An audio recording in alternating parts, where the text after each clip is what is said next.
రాష్ట్రీయ స్వయం సేవక్ సంఘ్ ఆర్ఎస్ఎస్ ఆవిర్భావం భారత చరిత్రలో ఒక ముఖ్యమైన ఘట్టం. దీని వెనుక డాక్టర్ హెడ్గేవార్ గారి లోతైన ఆలోచన, దేశభక్తి ఉన్నాయి.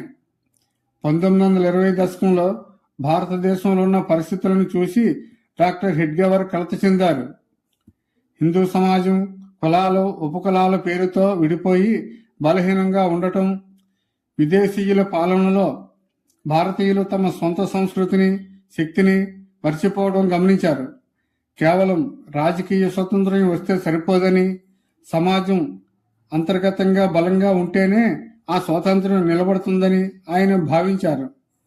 1925 సెప్టెంబర్ 27న విజయదశమి పర్వదినం సందర్భంగా నాగపూర్లోని మొహితేవాడ అనే ప్రాంతంలో ఈ సంస్థను ప్రారంభించారు. ప్రారంభంలో దీనికి పేరు కూడా లేదు. కేవలం కొందరు యువకులతో కలిసి డాక్టర్ హెడ్గేవార్ వ్యాయామం, దేశభక్తి చర్చలతో ప్రారంభించారు.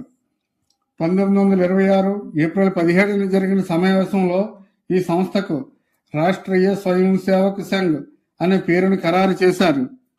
ఆర్ఎస్ఎస్ విస్తరణలో శాఖ కీలక పాత్ర పోషించింది.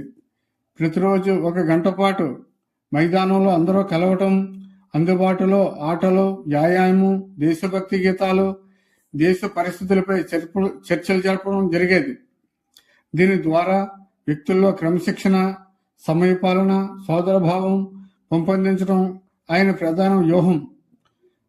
మొదట్లో ఇది నాగపూర్కే పరిమితమైంది. 1927లో స్వయం సేవకులకు శిక్షణ ఇవ్వటానికి మొదట ఓటీసీ నిర్వహించారు. క్రమంగా ఇది దేశవ్యాప్తంగా విస్తరించడం ప్రారంభించింది.